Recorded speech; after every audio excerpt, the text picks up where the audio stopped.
How you doing, everybody?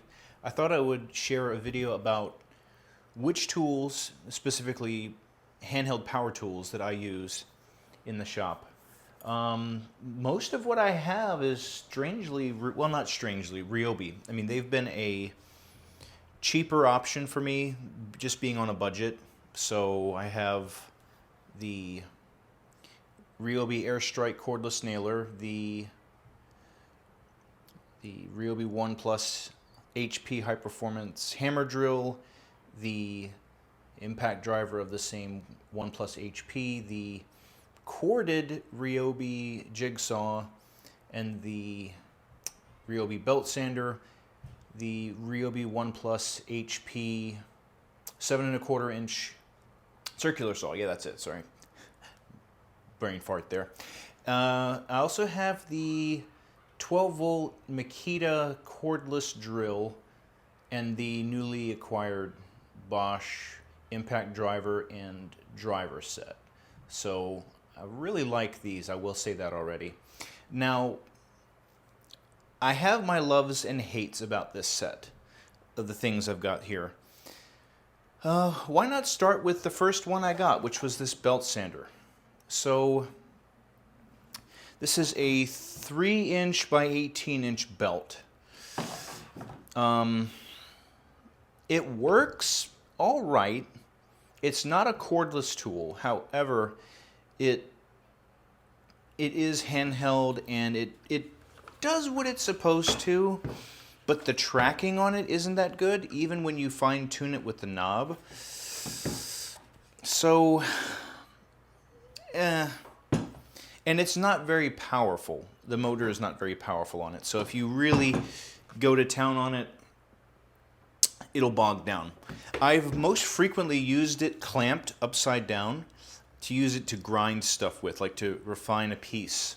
That's what I've used it for. I haven't really used it much lately since I got my bench grinder and my tabletop belt sander. So I haven't really used this much lately. And then the jigsaw, it's okay. It's another one of those I could love it and hate it. It does what it's supposed to do. I mostly use it on the no orbit setting, so 0. The only problems I have are this plate is not very secure. Plus, if you turn the jigsaw at all, the blade deflects very easily. So you get the curve is how do I describe this? The blade bends very easily. So I'm not sure if it's this side mechanism here that's not very secure, or if it's the blades I've got, which I bought some Bosch blades. They're very sharp, and plus the handle isn't very ergonomic. It feels like the machine wants to have control of you as opposed to you having control of it. I paid $40 for it. I mean, it does what it's supposed to do, but not much better than that. I might upgrade to a DeWalt later. It's $100, but I would consider that, just by the ergonomics alone, consider that to be more worth it. So, would I buy one of these again? No. If I had the choice, I would definitely go with the Bosch or the DeWalt. And these ones, I got these as a set from my Direct Tools outlet, a local Ryobi rigid wholesaler. I believe they sell refurbished, reconditioned tools, which I think these were. Let me see. This one wasn't, actually. These ones weren't. But got these up for a good deal, which is, I love that store, Direct Tools outlet. I think they got them for like $60. But they work great, especially the hammer drill. I never use the hammer function, so the hammer handle is just tucked away somewhere. But has a metal chuck, which I love that. It's very powerful. I mean, hopefully it would be for being a brushless motor and a 20-volt system.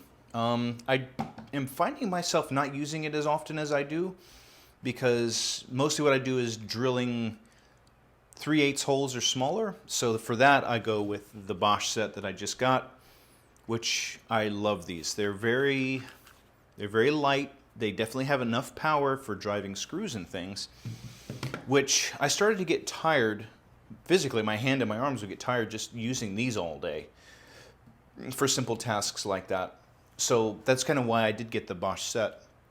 However, for anything intensive like driving lag screws, definitely. Like I built a loft bed a year ago, and this one especially came in handy for drilling the holes and driving those lag screws. So these ones, I definitely would get them again at the price I got them for. I think they're each $100 if you bought them individually. I would probably have stepped up to the DeWalt if they were all retail price. So definitely worth what I paid for, but a few things here and there, like the impact on this, the chuck doesn't seem to be straight. When you turn a bit, the bit seems to wobble slightly, even though it's secured in the chuck. So just a few little nitpicks on that. The 1+ HP 7¼ inch circular saw has been a good performer, very good. It's another one of those things where it's good but not amazing. And I will say the reason why I say that is because the angle lock on this, even though it's secured, it flexes a little bit. So you can go easily out of square, and you can end up with a cut that's not perfectly 90 degrees. So that's my only thing with this. There's flex in it. So I've held and I've used DeWalt and rigid. I had a rigid brushless cordless circular saw as well that I lost in a move a couple of years ago. And their plates were much more rigid than this one. Rigid. Funny that. So this is another of those good but not great ones. So for that, you can't really do precision work, because for a long time I was just using this to do my crosscuts on 2x material until I got my rigid miter saw. This was my go-to tool for that. It still is for some large lumber and wide lumber, like more than 12 inches. So I still use it, but I have to be very careful on putting too much pressure on the motor because it'll send it out of square. So this is another tool that I got from the Direct Tools outlet. Not a sponsor at all, but great place to get some rigid and Ryobi stuff. Yeah, so this one's definitely a good option. Also got the Ryobi Airstrike, which this is an 18 gauge. It'll take, I think it's 5/8 to 2¼ inch brad nails. I use this sometimes. I don't have a great need for a nail gun, but I have had a use for it with making certain boxes and tacking things together. So it definitely has had its use. I usually use 1¼ inch nails in it. These are 1.5, I think I have in there right now. But it works. I mean, and it has jammed very few times, but it's very finicky with the power setting, the depth that it goes to. I just set it once and leave it alone and let it drive it in just under the surface. But fairly easy to change out. And I've had very few jams with it. The only time it jams is when it gets low on nails, which I feel like that's pretty standard for most nailers that are cordless, or even just nailers in general. Let's see. And the Makita, this was my first small cordless tool, and it's been my go-to even just around the house for small projects and just screwing something together or mounting something on the wall. Brushed motor, but it's seen better days. I think the motor is wearing out because when you run it, you really smell the brushes in there, and it's lost a lot of power. Even with a fully charged battery like this, it'll bog down even on the high torque setting as opposed to the high speed setting. So it's still good as kind of a screwdriver, but not for any heavy demand applications. Even in the 12 volt range, the Bosches have outperformed it even with just driving heavy screws. This used to do very well, but the Bosches do even better still. So this has kind of just been collecting dust, and unless these batteries are dead or something. So there is that. I do have a couple of more Ryobi things. I have a Ryobi drill press, which was my first drill press, and it's okay,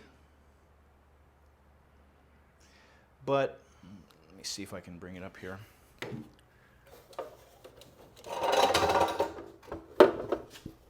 Kind of been collecting dust as well.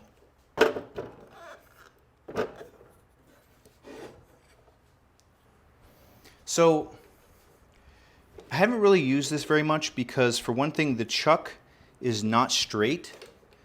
When it drives things, the chuck tends to be a little wobbly, even though it's fully mounted inside. I'm not sure. I think that's a manufacturing defect. I've had this for 6 or 7 years now. It's worked great, but my biggest complaint has been that it doesn't have a very long stroke length. I believe it's only 2.5 inches. So there are many times when I've had to drill making pens. To drill through the pen blank, I've had to partially bury the bit inside the blank and then keep driving it down to punch through the other side. So I'm looking at getting an upgraded one, preferably from Harbor Freight. Has a good one from what I've seen for $300. It has a much longer stroke length, just a bigger machine overall. I think it's by Central Machinery.